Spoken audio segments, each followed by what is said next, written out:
우리에게 새날을 주신 하나님을 찬양하겠습니다. 찬송가 292장 찬양합니다.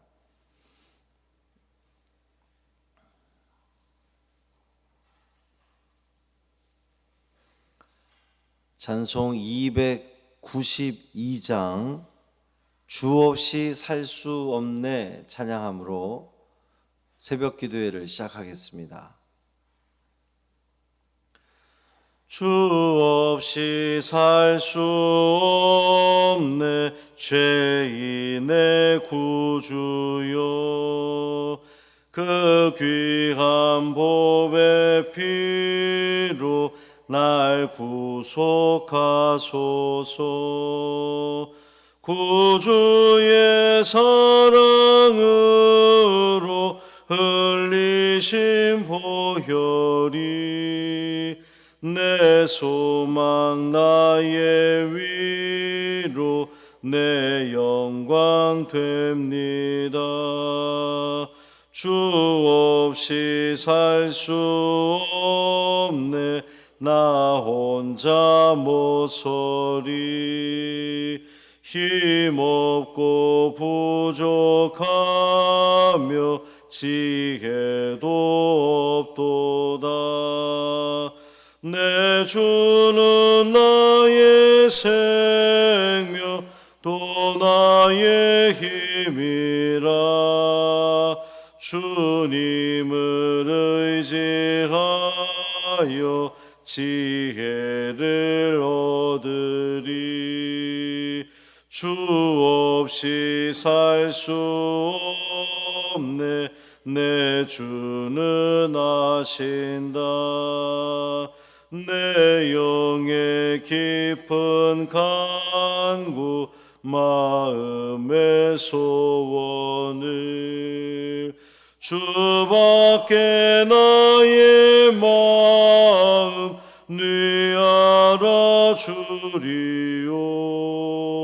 내 마음 위로하사 평온케 하시네. 주 없이 살 수 없네 세월이 흐르고 이 깊은 고독 속에 내 생명 끝나도 사나운 풍랑일 때 날 지켜주시니 내 곁에 계신 주님 늘 힘이 됩니다. 아멘. 사도신경으로 우리의 신앙을 고백하겠습니다. 전능하사 천지를 만드신 하나님 아버지를 내가 믿사오며 그 외아들 우리 주 예수 그리스도를 믿사오니 이는 성령으로 잉태하사 동정녀 마리아에게 나시고 본디오 빌라도에게 고난을 받으사 십자가에 못 박혀 죽으시고 장사한 지 사흘 만에 죽은 자 가운데서 다시 살아나시며 하늘에 오르사 전능하신 하나님 우편에 앉아 계시다가 저리로서 산 자와 죽은 자를 심판하러 오시리라. 성령을 믿사오며 거룩한 공회와 성도가 서로 교통하는 것과 죄를 사하여 주시는 것과 몸이 다시 사는 것과 영원히 사는 것을 믿사옵나이다. 아멘. 욥기 40장 10절부터 14절까지 말씀입니다.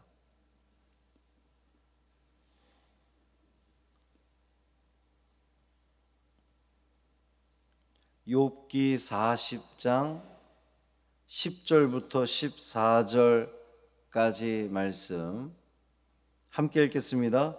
너는 위엄과 존귀로 단장하며 영광과 영화를 입을지니라. 너의 넘치는 노를 비우고 교만한 자를 발견하여 모두 낮추되 모든 교만한 자를 발견하여 낮아지게 하며 악인을 그들의 처소에서 짓밟을지니라. 그들을 함께 진토에 묻고 그들의 얼굴을 싸서 은밀한 곳에 둘지니라. 그리하면 내 오른손이 너를 구원할 수 있다고 내가 인정하리라. 아멘. 이 말씀 하나님 말씀입니다. 오늘 하루의 삶도 주님과 동행하시는 복 있는 하루 되시기를 주님의 이름으로 축원합니다. 하나님은 욥에게 그가 어떤 존재인지, 다시 말해서 얼마나 비천하고, 어제 욥이 그렇게 고백했잖아요. 나는 비천하오니 입을 닫겠습니다. 얼마나 비천하고 무능한 존재인지를 지적해 주심으로써 그 인간의 한계를 깨닫게 하셨습니다. 자신의 의로움을 주장하면서 하나님과 변론하고 싶어 했던 욥, 도대체 내가 무슨 죄 때문에, 내가 무슨 잘못을 저질렀길래 이 고통을 당해야 되는 것인지 하나님 나와 변론합시다 라고 말했던 그 욥의 태도가 얼마나 어리석은 것이었는지를 하나님께서는 알게 하신 거예요. 그리고 나서 이제 하나님께서 욥에게 굉장히 도전적인 지금 그 말씀을 하고 계십니다. 오늘 본문을 별 생각 없이 읽어보면 긍정적인 것, 좋은 이야기 하는 것 같단 말이에요. 내용이 너는 위엄과 존귀로 단장하며 영광과 영화를 입을지니라. 왠지 축복하는 것 같고 그렇습니다. 마지막 절에서도 내 오른손이 너를 구원할 수 있다고 내가 인정하리라. 근데 이 말씀을 잘 살펴보면 이것이 결코 이게 축복이나 좋은 그 위로의 말이 아닌 것을 알 수가 있어요. 10절에 보면 너는 위엄과 존귀로 단장하며 영광과 영화를 입을지니라 그랬어요. 위엄과 존귀, 영광과 영화는 완전하신 하나님께만 온전히 적용이 되는, 우리도 존귀 여김 받을 수 있고 영광 받을 수 있지만 그것은 무척 한정적인 것이고 어떤 그 일부에 한한 것이죠. 완전히 위엄과 또 존귀와 영광과 영화를 완전히 온전히 받으실 분은 하나님밖에 없단 말이에요. 그런데 하나님은 욥에게 너 그럴 능력이 있으면 하나님처럼 너 자신을 그렇게 꾸며봐. 지금 이렇게 말씀하시는 겁니다. 네가 존귀도 받아보고 영광도 너 할 수 있으면 한번 그렇게 좀 받아봐. 이렇게 말씀하시는 거예요. 스스로 위엄을 가져보고 스스로 존귀해보고 스스로 영광과 영화를 입어보라. 그러니까 하나님의 이 말씀은 축복하는 게 아니라 야, 너 능력되면 한번 해봐. 이렇게 말씀하시는 거예요. 약간 좀 조소가 섞인 것 같기도 하고 그렇습니다. 제 아무리 좋고 화려한 것으로 자신을 꾸민다 할지라도 인간은 한낱 피 좋은 물에 불과합니다. 아무리 여러분이 저를 담임 목사로서 존귀 여기고 또 저를 또 영화롭게 하고 아무리 그래도 한낱 인간에 불과한 거예요. 그거는 너무나 미약하지요. 하나님께서 받으시는 그 영광과 존귀를 받을 수 없는 겁니다. 하나님과 무엇을 변론하겠다고 나서기 전에 욥은 그러한 차이점을 먼저 깨달았어야 하는 거죠. 죄인된 인간이 절대로 하나님처럼 될 수 없음을 말이죠. 계속해서 하나님은 욥에게 세상을 심판할 능력이 있으면 해봐라 이렇게 도전하십니다. 11절 12절 말씀 보면 너의 넘치는 노를 비우고 교만한 자를 발견하여 모두 낮추되 모든 교만한 자를 발견하여 낮아지게 하며 악인을 그들의 처소에서 짓밟을지니라. 이 말씀도 우리가 그냥 깊이 생각 안 하고 읽으면 축복의 말 같단 말이에요. 악한 것들을 심판하고 짓밟아라, 이렇게 이해할 수 있잖아요. 그런데 교만한 자를 발견하여 낮추게 한다는 것은 하나님께서 하시는 일이지, 세상의 그 불의한 자들을 심판하는 것은 하나님의 몫이지 우리가 할 수 있는 일이 아니잖아요. 진토, 이제 여기서 말하는 진토는 그 땅 밑에 어두움의 세계, 그 음부를 가리키는 겁니다. 지옥을 가리키는 거예요. 그러니까 죄를 진 인간을, 교만한 자를, 악인을 지옥에 보낼 수 있습니까? 우리가 심판할 수 있어요? 아니잖아요. 불가능합니다. 할 수 없는 거예요. 사람이 할 수 있는 일인 것이야 고작 그 법정에 세워서 이 세상 법대로 뭔가를 심판하고 판단하겠지만, 그것도 그 사람을 온전히 심판할 수 있는 건 아니거든요. 그 사람을 온전히 바꿀 수 있는 게 아닙니다. 교만한 자를 겸손해지게 할 수 있는 게 아니에요. 욥 역시도 그렇게 할 수 없습니다. 욥은 세상의 교만한 자들과 악인들을 통제할 능력이 없어요. 이처럼 심판할 능력을 가지고 있지도 않은 그 욥이 세상의 교만한 자를 낮추시고 세상의 불의한 것들을 심판하시고 지옥에 보낼 수 있는 그 하나님과 맞상대를 해서 내가 논쟁을 해보겠다? 이거 말이 안 된다는 겁니다. 욥이 어제 말씀에서도 너의 의로움을 나타내고자 나를 지금 불의하게 하느냐, 하나님 말씀하셨잖아요. 나를 정의롭지 못한 하나님으로 만들 것이냐, 그렇게 말씀하셨는데, 심판주 하나님에 대해서 인간이 불평을 갖는다는 것은 가능하지 않다는 겁니다. 있을 수 없는 일이라는 거죠.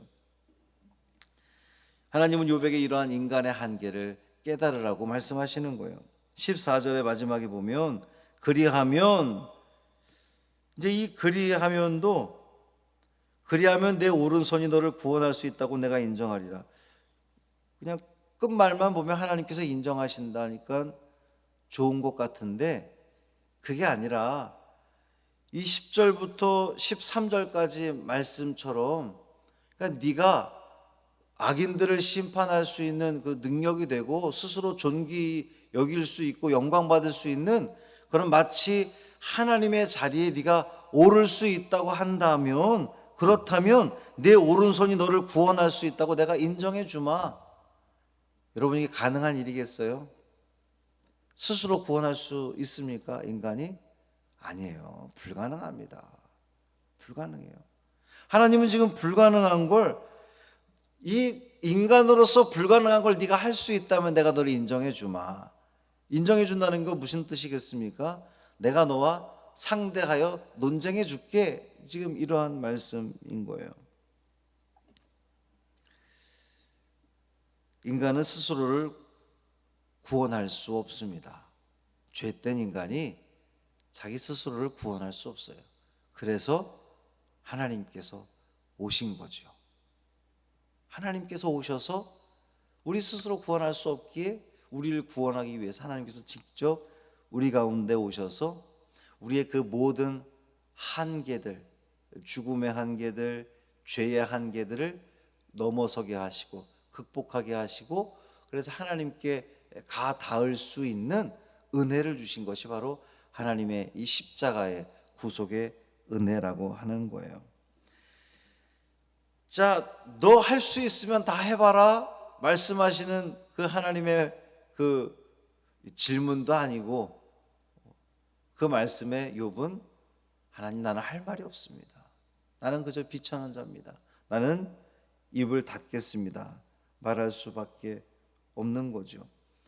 인간의 한계를 안다면 시시비비를 하나님과 그 가려보자라고 하는 태도가 얼마나 어리석은지 알 수 있고, 그리고 우리가 해야 할 자세는 하나님 도대체 무슨 이유입니까? 왜 나에게 이러한 일들을 행하시는 겁니까? 따지는 것이 아니라 그저 겸손히 하나님께 구원을 호소하는 것, 그것이 바로 우리가 취해야 할 태도라고 하는 거예요. 욥을 향한 하나님의 이 도전적인 질문은 인간은 스스로를 구원할 수 없는 존재라고 하는 것을 다시 한번 깨닫게 해줍니다. 이러한 깨우침은 욥뿐만 아니라 오늘을 살아가는 우리 모두에게도 동일하게 적용이 됩니다. 그렇기에 우리가 하나님 앞에서 취해야 할 자세는 주여 나는 죄인입니다. 불쌍히 여기소서. 이 말만 할 수 있는 겁니다. 나는 죄인이어서 내가 나를 구원할 수 없기에, 내가 심판자가 아니기에 심판자이신 하나님과 내가 맞서서 하나님과 논쟁할 수 없습니다. 내가 하나님과 싸울 수 없습니다. 그저 나는 하나님의 자비로움과 긍휼하심을 구할 뿐입니다. 겸손히 나를 낮추고 하나님을 높이며 고개 숙여 머리 숙여 하나님 뜻에 순종하고 순응하는 하나님의 섭리를 그 어떤 방식으로도 하나님께서 하시는 일에 대해서 그저 인정하고 나아간다면 하나님께서는 완벽한 하나님, 온전한 하나님, 거룩하신 하나님, 이 세상을 운행하시는 그 하나님께서 가장 적절한 것으로 우리에게 채워주실 줄 믿습니다. 그 흔들리지 않는 믿음을 통해 주님께 더욱더 영광 돌리는 이 하루가 되기를 주님의 이름으로 축원합니다. 살아계신 아버지 하나님, 우리는 죄인입니다. 우리를 불쌍히 여기소서. 내가 나를 구원할 수 없습니다. 그러니 주여 나를 구원하소서. 내가 나를 스스로 돕거나 돌볼 수 없습니다. 주여 우리를 도우시옵소서. 우리를 돌보아 주옵소서. 주님 은혜로 채워 주옵소서. 하나님께서 어떤 방식으로 운행하시던지 따지지 않겠습니다. 욥이 입을 다물었던 것처럼 우리도 침묵하며 하나님 하시는 일에 대해서 그저 우리는 영광과 존귀와 그 위엄을 인정할 뿐입니다. 이 믿음의 길 걸어가는 우리가 되게 하여 주옵소서. 오늘 하루 우리의 삶에 우리 앞에 어떤 일이 펼쳐질지 알 수 없습니다. 그러나 하나님께서 가장 좋은 것으로 해결해 주시겠지요. 채워 주시겠지요. 인도해 주시겠지요. 믿고 나아가오니 당당하게 이 하루를 시작하오니 주님 뜻 가운데 주님 의도대로 우리의 삶을 인도하여 주옵소서. 우리 주 예수 그리스도의 이름으로 축복하며 기도합니다. 아멘. 하늘에 계신 우리 아버지여, 이름이 거룩히 여김을 받으시오며 나라가 임하시오며 뜻이 하늘에서 이루어진 것 같이 땅에서도 이루어지이다. 오늘 우리에게 일용할 양식을 주시옵고 우리가 우리에게 죄 지은 자를 사하여 준 것 같이 우리 죄를 사하여 주시옵고 우리를 시험에 들게 하지 마시옵고 다만 악에서 구하시옵소서. 나라와 권세와 영광이 아버지께 영원히 있사옵나이다. 아멘.